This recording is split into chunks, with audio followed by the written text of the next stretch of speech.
재난 같던 인생에 위로를 준 진리. 진주도장 심지영 도생님의 입도 사례입니다.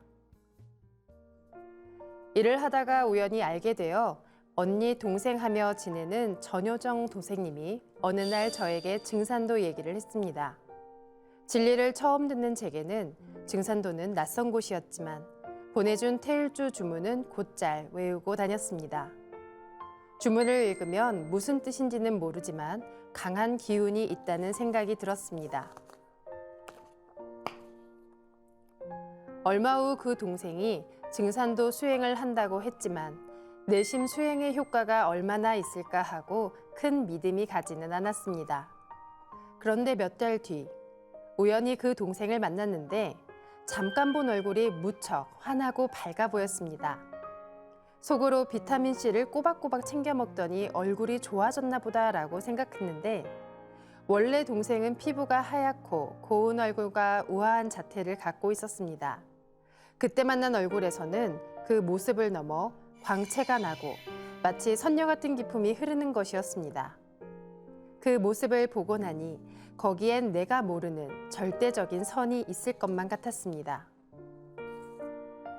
그래서 그 후로 동생이 보내준 유튜브를 보면서 호흡 수행과 주문 수행을 따라했고 종도사님 말씀을 반복해서 들었습니다. 율려, 망량, 옴과 훔 등 낯선 용어가 많았지만 열심히 수행을 했습니다. 그러면서 자연스럽게 증산도에서 진리 공부를 하게 되었는데 증산도에서 배운 진리는 제 인생에 대한 큰 위로와 깨달음을 주었습니다.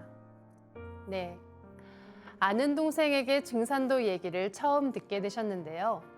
태일주 주문에서 어떤 강한 기운을 느끼면서도 동시에 그래봤자 얼마나 효과가 있겠어 하는 의심이 들었던 것 같습니다. 태일주를 처음 접해본 사람들의 비슷한 생각이 아닐까 하는데요. 그런데 몇 달 후 동생의 얼굴에서 빛이 나는 걸 보게 됩니다. 수행을 꾸준히 한 사람이 어떻게 달라지는지 직접 눈으로 보게 되신 건데요.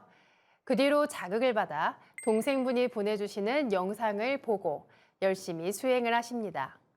또 종도사님의 말씀을 통해 자연스럽게 진리 공부를 하며 인생에서 큰 위로를 얻었다고 하시는데요.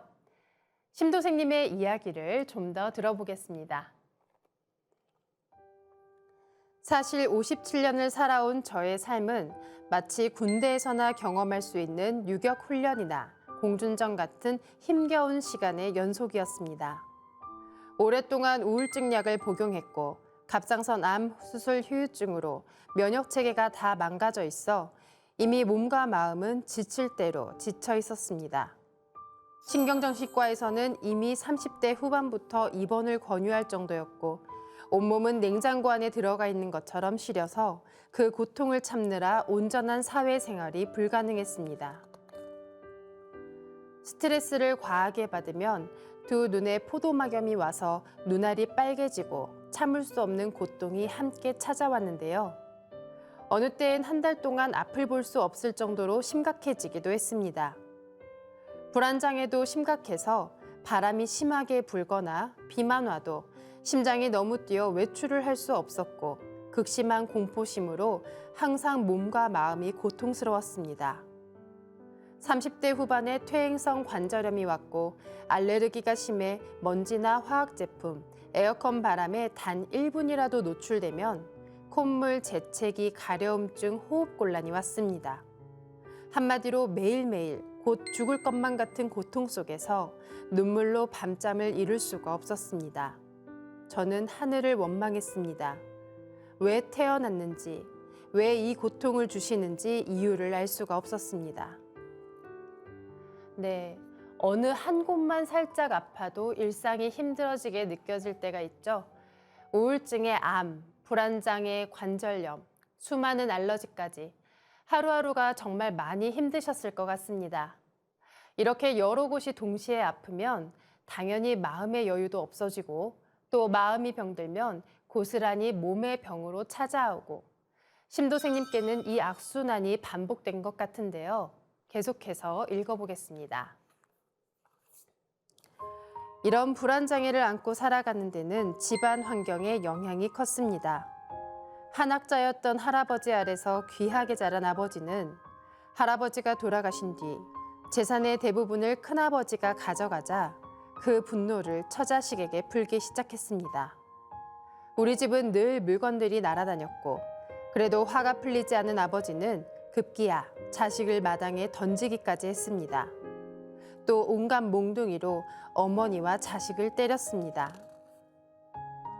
그렇게 우리 가족은 실제 전쟁보다도 더 극한의 공포 속에서 살아왔습니다. 억압과 공포 속에서 살아남은 형제들은 지금까지도 모두 불안장애로 고통받으며 살아가고 있습니다. 저 역시 하루하루를 불안과 공포 속에서 살아왔습니다. 평생 전쟁과 지진 같은 재난 속에서 사는 기분이었습니다. 네, 안타깝게도 심도생님의 어린 시절 자라온 가정 환경 속에서는 마음의 병이 생길 수밖에 없었겠는데요. 그 누구보다 안정을 주고 지켜줘야 할 아버지가 세상에서 가장 두려운 존재였습니다. 본인의 어릴 적 삶을 전쟁과 지진 같은 재난, 재앙 상황에 비유하셨는데요. 그 공포와 고통이 얼마나 심하셨을지 감히 짐작하기도 힘들 정도입니다. 심도생님께서 증산도 진리를 통해서 이 불안과 공포를 어떻게 떨쳐내셨는지 진리를 만난 이후의 이야기를 들어보겠습니다. 증산도에 와서 상생과 해원을 배웠고 조상과 역사의 소중함을 알게 되었습니다. 우주 윤려 세계를 알게 되고 종도사님 말씀을 들으면서 참회와 감사의 뜨거운 눈물을 흘렸습니다.